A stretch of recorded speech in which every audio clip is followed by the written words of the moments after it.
Alam mo kung anong na-realize ko? Hindi ka biniyayaan ng kayamanan sa salapi. Pero biniyayaan ka naman ng kayamanan sa tapang, tatag, diskarte. Opo. Kasi hindi lahat ng pinanganak na mayaman ay nagiging successful. Diba? Tapos, Hindi rin naman nakakatapos. Na, at the end of the day, nasa tao rin yun eh. Diba? Ang maganda sa'yo, hindi ka nag-give up ever. Hindi talaga. Ginamit ko yung mga pagsubok na, yung mga kung ano yung sakit, ginamit ko yun para maging matatag ako. Yung parang, okay lang yan, kaya yan. Kasi bukas, pag nalagpasan mo yan, tapos, di ba, matatapos din ang lahat. Ganun ako katibay.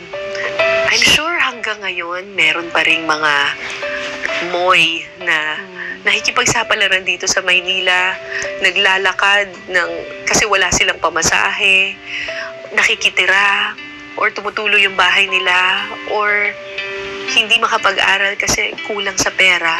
Anong advice mo sa kanila? As someone who has been there in the past. Tibayan nila yung loob nila. Tsaka, wag silang yung wala ng pag-asa. Merong bukas Yeah. para sa atin. Merong hindi naman laging malas eh. May swerte pa rin darating. Magiging matatag. Tsaka, ako kasi yung parang advance yung thinking ko na hindi ako dito lang palagi. May bukas talaga na magiging masaya ako. Ma-achieve ko yung goal ko na ito yun eh. Pero malayo yung Pansamantala lang itong nangyayari sa atin ngayon. pansamantala lang. Pansamantala lang. Kumbaga, Kailangan lang magpursige. sige, tapos sipagan lang nila. Kasi kunyari ako, yaya ako, pero hindi ko naman kinikonsider yung self ko na parang yaya lang forever.